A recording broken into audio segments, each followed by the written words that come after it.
না না, এভাবে আর চলতে পারে না। দিন দিন পরিস্থিতি হাতের বাইরে চলে যাচ্ছে। সত্যি আজ যা হলো, চৌধুরী বাড়িতে কখনো এরকম ঘটনা ঘটবে এটা আমরা স্বপ্নেও ভাবতে পারিনি। না ভাবতে পারলেও তো সেটা ঘটছে চোখের সামনে কাকুমণি, কি করে আটকাবে এসব তুমি? কিন্তু আমি একটা কথা বুঝতে পারছি না অব্র, মিডিয়ার কাছে এই খবরগুলো যাচ্ছে কি করে? আরে এত বড় একটা ঘটনা, একে কি চাপা দেওয়া যায়? কুৎসা আগুনের চেয়েও তাড়াতাড়ি ছড়ায় শ্রীপর্ণা। চৌধুরী পরিবারের উপর এত বড় একটা আঘাত, এটা নিয়ে একটা স্টোরি হবে না? কিন্তু দাদা, কিছু না কিছু একটা করতে হবে। এইভাবে চুপচাপ বসে থাকলে আমাদের চলবে না। কাউকে না কাউকে আমাদের দায়িত্ব নিতেই হবে। এটা তুমি ঠিক বলেছ। এবারে কাউকে একজনকে হাল ধরতে হবে। কিন্তু কিভাবে ইন্দিরা? এতগুলো লোকের মুখ তুমি কি করে বন্ধ করবে? সত্যি দাদা, আজ যা হলো তারপরে আর কিছু বলার নেই আমার।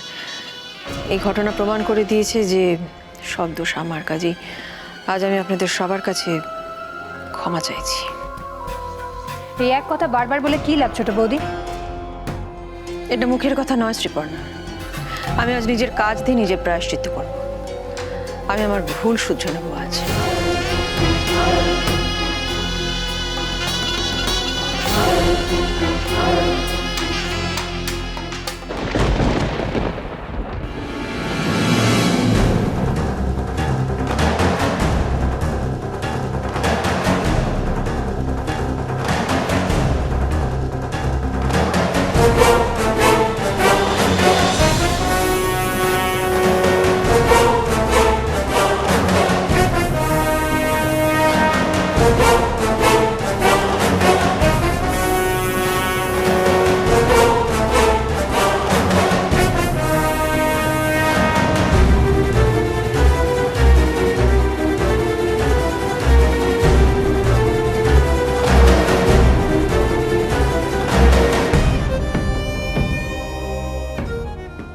ইন্দু, তোমার মনের অবস্থা আমি কিছুটা আন্দাজ করতে পারছি। তবু মা হিসেবে আমি তোমায় একটা কথা বলতে চাই। আপনি কি বুঝতে পারছেন মা আমি কি করতে চাই? আমি আন্দাজ তো কিছুটা করতে পারছি, সেই জন্যই বলছি। এটার কি এখনই এটা করার কোনো দরকার আছে? আপনি যখন বুঝতে পারছেন মা, তখন এর উত্তরটা আপনার জানা উচিত। কিন্তু মা একটা সমস্যার সমাধান করতে চাইছেন, দয়া করে তুমি সেটা বাড়িও না। আমিও একটা সমস্যার সমাধানই করতে চাইছি। করো না। মা যেটা বলছেন সেটা শোনো। এমনিতেই বাড়িতে ঝামেলা কিছু কম হচ্ছে না।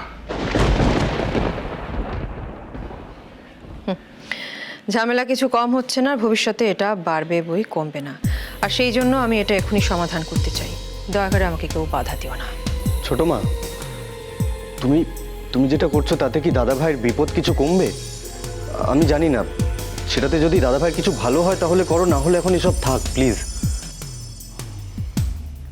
হ্যাঁ ঠিক, সবার আগে সাত্তকীকে বের করে আনা দরকার, বাকি সব পরে ভাবা যাবে।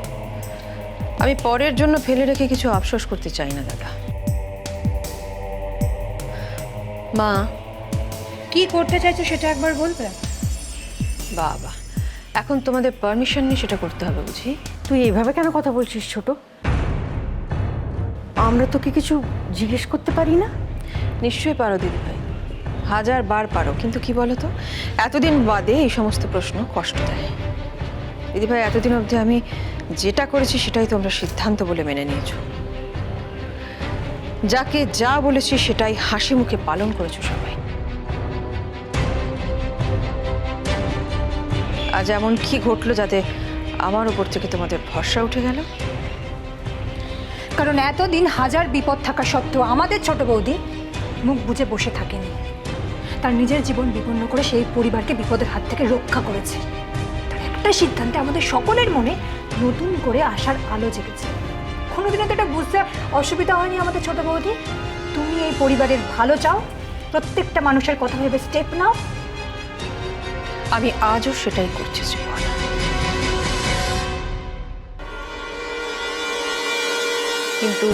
কিন্তু এখনই কি এটার খুব দরকার আছে? সত্যি ইন্দ্র, তুমি কি করতে চাইছো আমরা আমরা ঠিক বুঝতে পারছি না। কি বলুন তো দাদা, মাঝ সমুদ্রে যখন ঝড় ওঠে তখন একটা বড় জাহাজও খড়কুটোর মতন ভেঙে পড়ে, তখন আপনি কাকে দোষারোপ করবেন? সব তো ওলট পালট। ছোট মা, ঝড় কিন্তু আমাদের জীবনে কমবার ওঠেনি, কিন্তু কোনোবারই এতটা দীর্ঘস্থায়ী হয়ে থাকেনি। তাহলে এবার কেন ছোট মা? অনেক সময় হয়েছে অনেক বড় বিপদের কথা আমরা কেউ জানতেই পারিনি, তুমি একা সামলেছ। তাহলে আজ আমাদের বাড়ি অন্যের হাতে চলে যাওয়া সত্ত্বেও তুমি কেন চুপ করে আছো? কেন সাত্তকী গারদের পেছনে থাকা সত্ত্বেও তুমি কিচ্ছু করছো না ছোট বৌদি? বড্ড বেশি কথা বলছো তো মিস্টার বর্ণা। জানি না কেন মনে হচ্ছে তুমি সবাইকে কিছু বোঝাতে চাইছো, কিন্তু কি সেটা? তুমি কি আসল ঘটনা সব জেনে গেছো? ইন্দু, তোমাকে একটা কথা বলতে চাই। দেখো, আমি এখনো বিশ্বাস করি যে তুমি একমাত্র পারো আমাদের সকলকে এই বিপদ থেকে উদ্ধার করতে।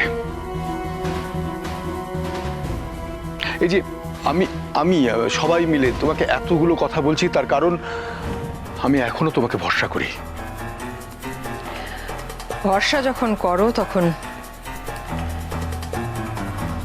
যেটা বলছি সেটা মন দিয়ে শোনো। অভ্র, আগে তোমার প্রশ্নের উত্তর দিই। তুমি ঠিকই বলেছ, আমাদের পরিবারে কোনোদিনই ঝড় এতদিন অবধি থাকেনি। সবসময় আমরা ঠিক মাঝপথে সবাই মিলে সেটাকে আটকে দিয়েছি। কিন্তু কি করে পেরেছি জানো? কারণ আমরা সবসময় আমাদের পরিবারের কোনো একজন কাণ্ডারিকে সঙ্গে পেয়েছি। এখন আমাদের পরিবার কাণ্ডারিবিহীন।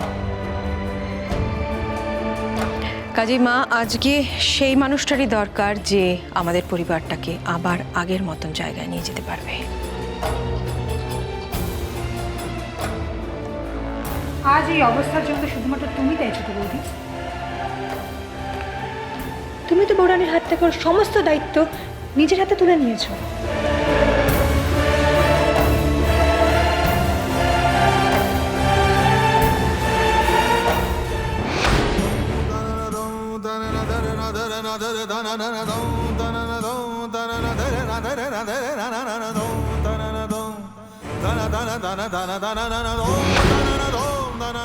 একদমই তাই। আমরা তো সেদিন কনকের কথা কেউ শুনতেই চাইনি। হ্যাঁ, বৌরানী সেদিন সারাক্ষণ আমাদের কিছু একটা বলতে চেয়েছিল, কোনো কোনো ভয়ঙ্কর ঘটনার কথা। আর সেটাই আজকে শেষ পর্যন্ত সত্যি হয়ে দাঁড়ালো। তোমরা সবাই যা বলছো ঠিকই বলছো, কিন্তু একটা জিনিস তোমরা কেউ ভেবে দেখোনি। আমার হাত থেকে দায়িত্ব নিয়ে নেওয়া হয়েছে ঠিকই, কিন্তু সেই দায়িত্ব ফেরত গেছে কার হাতে? মার হাতে, যার হাতে এতগুলো বছর ধরে আমাদের এই পরিবার, কোম্পানি সবকিছু ছিল। কই কখনো তো কোনো অসুবিধা হয়নি, হলেও সেটা খুব সাময়িক। মা নিজে তার যোগ্য হাতে সামাল দিয়ে আমাদের এত দূর নিয়ে এসেছে। কি বলতে চাইছো তুমি? এটাই মা। তাহলে এখন কেন বলছো তুমি আমাদের পরিবারের হাল ধরার জন্য একজন যোগ্য কাণ্ডারি দরকার? বৌরানী তো ঠিকই বলেছে ইন্দু। তুমি তো আমাদের পরিবারের শক্তি, আমাদের সবার মেরুদণ্ড। তুমি কি ভুলে গেলে সেই সব বিপদের দিনের কথা? কিন্তু আমি আবারও বলছি যে আমাদের বাড়ির সবাই সবাই তোমার উপর ভরসা রাখতে চাই। আমরা সবাই তোমার মুখের দিকে তাকিয়ে আছি, তুমি বিশ্বাস করো। নিজের উপরে আস্থা হারিও না মা। তুমি তো চিরকাল বলে এসেছো যে খারাপ যতই শক্তিশালী হোক না কেন, ভালো একদিন তাকে দমিয়ে দেবেই। আসলে কি বলুন তো মা, এই নানান ঘটনার ঘাত প্রতিঘাতে না আমি বড় ক্লান্ত। এই যে কনক, ওকে ভালোবেসে ভরসা করে এত বড় একটা দায়িত্ব দিয়েছিলাম, আর আজ যে ভুলটাও করল। কোন ভুলের কথা বলছো? ও তো না জেনে বুঝে কিচ্ছু করেনি ছোট বৌদি। হ্যাঁ, কিন্তু যেটা করেছে ছোট বৌদি, পৌরাণী যাই করে থাকুক সেটা শুধুমাত্র আমাদের ভালোর কথা ভেবে করেছে। আর এটা নিয়ে আমাদের কারোর মনে কোনো সন্দেহ থাকার কথা নয়। তাছাড়া বৌরানী যদি কোনো ভুল করেও থাকে সেটা আমরা সবাই মিলে ঠিক করে নেওয়ার চেষ্টা করব, এটাই তো স্বাভাবিক।